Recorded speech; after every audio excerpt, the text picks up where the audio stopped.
Hey, what's up? This is your girl Diamond. I want to talk about addiction today and being the child of an addict. Um, if you watched a few of my old videos, then you probably know that my mom was an addict, and it affected my life profoundly. So I want to talk about that because somebody sent me a message, and I told them that I would do a video about it. So, um, in 1991, I was 10. My mom, like most women who become addicted to drugs, they are introduced to drugs by their significant other. Statistics show that, most women are introduced to drugs by their boyfriends or husbands or like that.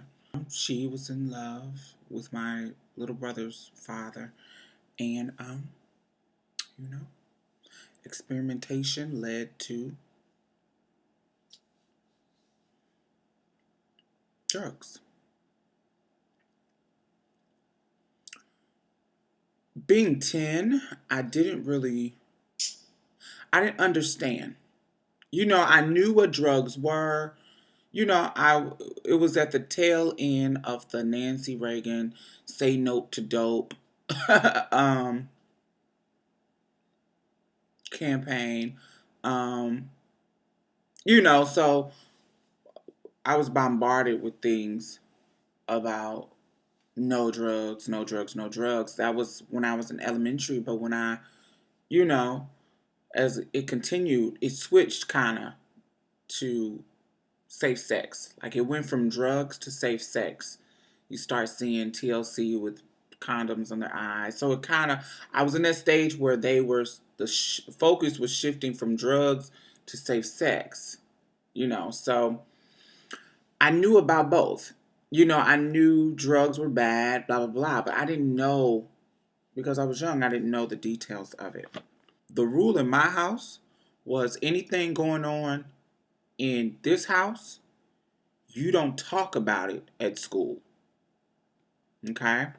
Um, you don't discuss anything. You don't go to that school telling my business. you don't, anything that happens, you don't discuss it at the school. And that was just, and I was fiercely loyal to my mother. Fiercely. I don't care. It was, it just that simple as that. I was fiercely loyal to my mother. So anything going on in the household, you just deal with it. You don't go tell anybody. That's not what you do. And you would hear people at school saying, you know, if something's going wrong, or somebody is touching you, or somebody is um, neglecting you, or whatever, you would hear people at school. You tell the counselor, you tell the teacher, you tell somebody. You would hear that. So, but still, this is your mother. I loved my mom. And my mom wasn't mistreating me. Like I wasn't being abused or molested or anything like that. It was the drugs, and the drugs was causing neglect, and it was gradual. It wasn't like all of a sudden, boom, no lights. It was gradual. Everything started to have food, started getting scarce and scarce in the house. Upkeep of the house it started to change. It wasn't as routine as it normally was. Where we would wash clothes and make a big family thing out of it every Sunday, or it became whenever my mama felt like it. They would be gone all night, where it was my stepdad and her. They would be gone all night. It just evolved. By the time it evolved into something ugly, when you in your environment, when it starts to change, you just like it gradually change, you start to gradually adapt to the change. I had to learn how to get myself up for school. My mama was not getting me up for school anymore.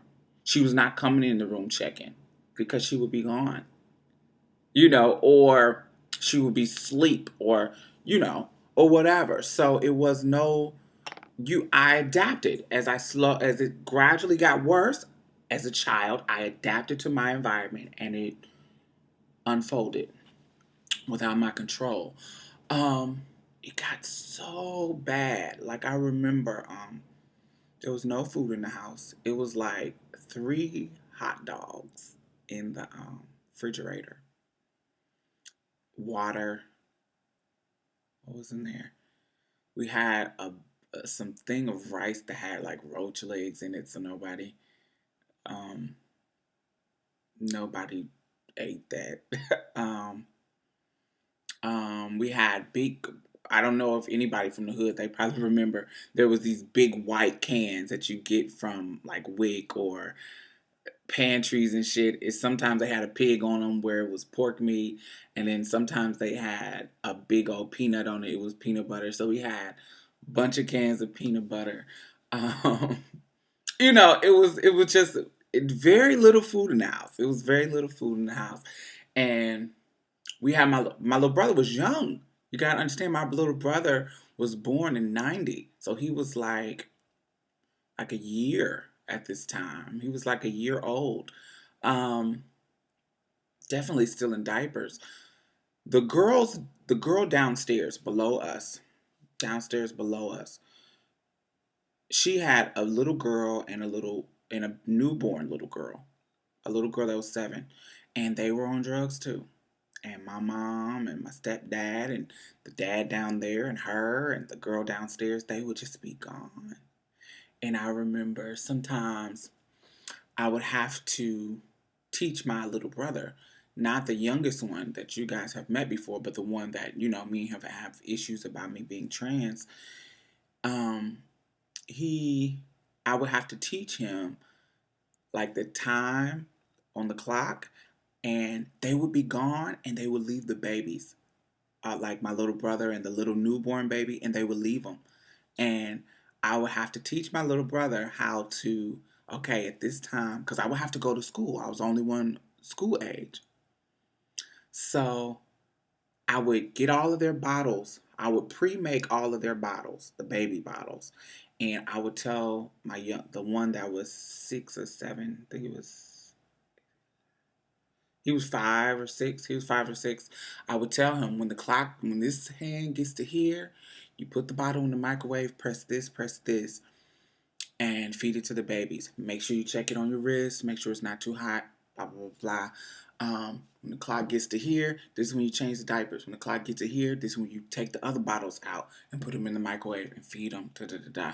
And I would teach him a routine. Now I was 9 or 10. God, when was this? Was 91. So I was 10. I was 10, and I was teaching him how to take care of the kids while I was at school because I couldn't go to school and tell them what was going on because like I said, I was fiercely loyal to my mother, and I didn't notice at the time. I knew something was wrong. I didn't know something is off. But this is your parents. You just follow the rules, you adapt. It got to a point where it was just like where other people were noticing it. Um the girls downstairs, her mother is the one who kind of ended up calling my grandmother back in Indianapolis, and my grandmother came and seen what was going on, and you know, she kind of saved us from the situation or whatever. Um, she came and got us and moved us back to Indianapolis, the kids. Now I'm uprooted from my home. My mother was my life. Understand that. My mother was my life. And,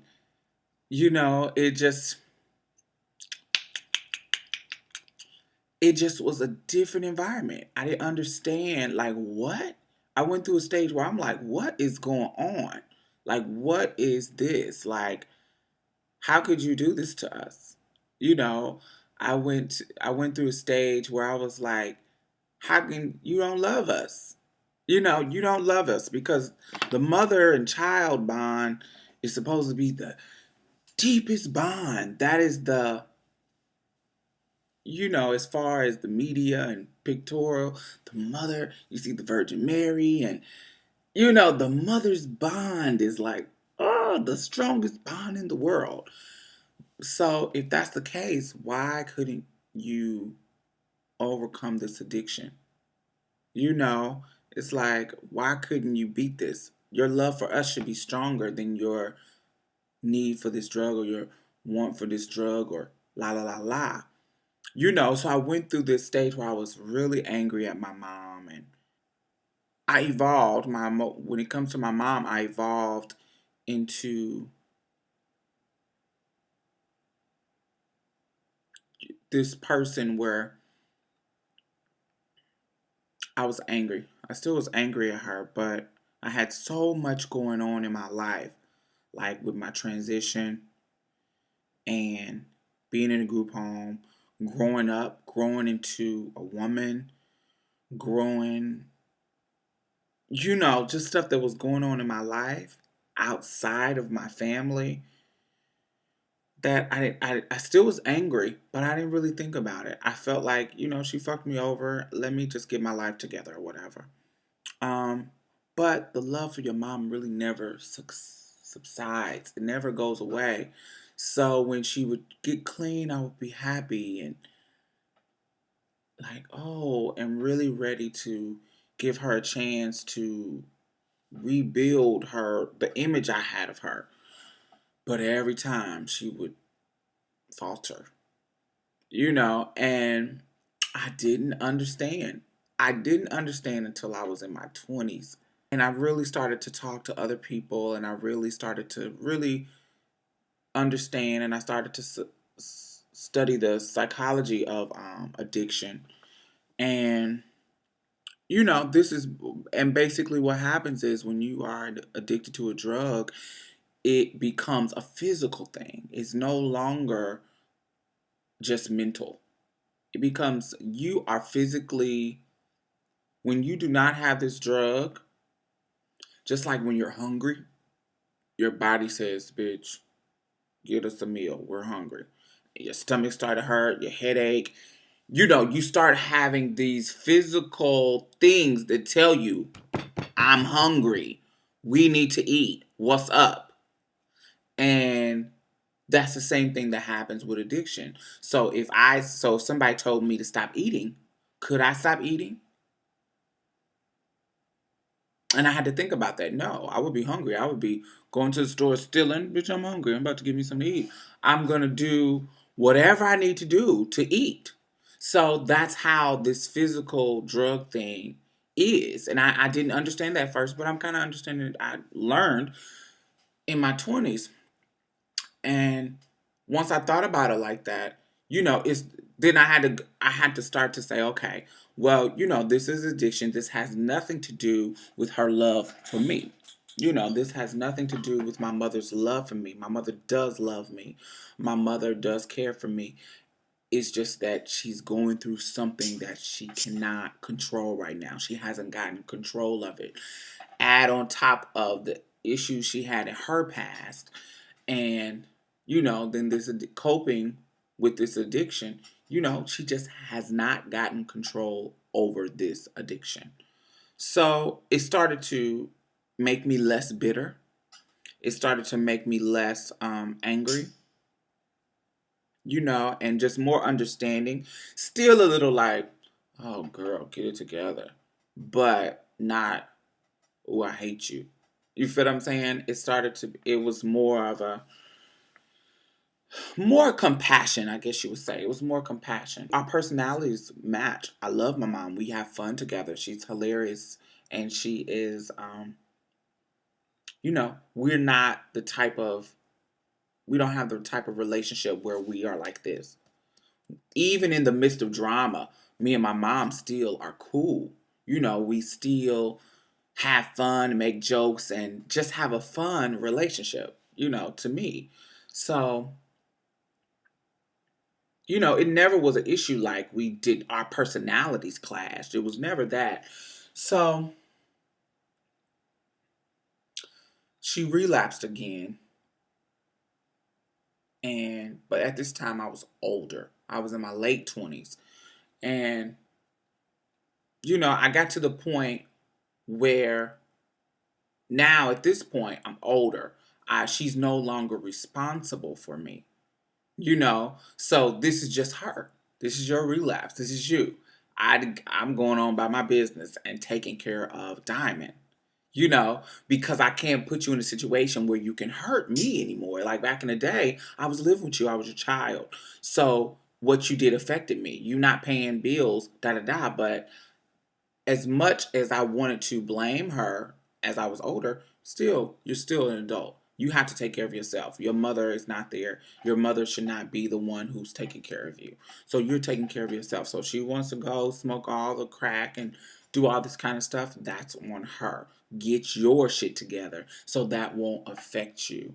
And so I had to learn that you no longer can blame, oh, my mom is on drugs and that's why I don't got my shit together. No, you can't blame that on mama no more because you grown, boo boo. So, you know, I had to grow the fuck up. I had to say, all right. I felt like my mom owed me something too. Because you messed up my life and took away my childhood, I had to grow up so fast and blah blah blah blah. I felt like you owed me something. You owe me something. I don't know what that is, but you owe me some time, some special treatment, something. You owe me something. But I had to think, I had to grow up and say, if you feel somebody owed you and you're waiting for them to pay you back and they're not paying you back, bitch, get over it. You're not getting it. Stop waiting for it. If somebody owe you some money and they sitting there telling you,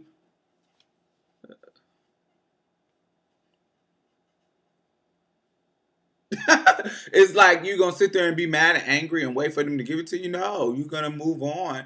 You're gonna kick some ass and move on. So, it's no kick ass equivalent to my mom. So I can't do that. You have to move on. And so stop. Nobody owes you anything. It's time to grow up. And so that's what I had to do. So now I'm at a place. My mom is clean now. She's been clean for 2 years. But she's been clean for a long period of time like that before and relapsed. So I'm hopeful that this is just that time where it's just the last one. Um, but I'm also an adult, so whatever she does is on her. So, bottom line, let me summarize all this. I know this is a long video. When you think that your parents don't love you, they do love you. It's just the addiction. The addiction has nothing to do with you. The addiction has nothing to do with you. Um,